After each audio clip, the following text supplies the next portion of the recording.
Hela tunapata kwa shida sana. Usiombe kwa maneno ya kwa hiyo unatuma au hutumi. Kama ni rahisi, basi tuenzetu kwenye mishi pamoja jioni urudi na zako. Tunapambana, tunateseka na kuhangaika ili kuzisaka hizo 200 300. Laiti ungeona njia zetu za utafutaji, hata kidogo tunachokupa ungekipokea kwa magoti. Ungekithamini na kukijali. Kimsingi hauombi hela bali unataka.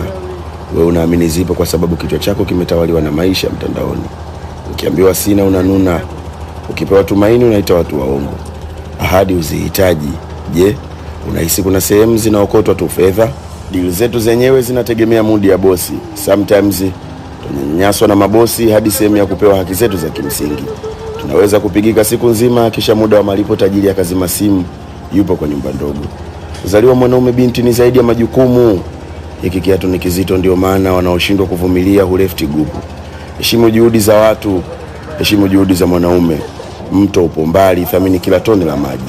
Bajeti yako ya skincare tutaimudu kama kwanza utajifunza kushukuru hela yetu ya mafuta ya nazi. Acha maswali yako ya dhiaka, ndo umetuma hii tu. Hela tunapata kwa shida. Heshimu nyakati zetu na nyakati zetu. Na zaidi ya yote, kama fedha ndio kigezo kikuu cha mahusiano yetu, basi hakikisha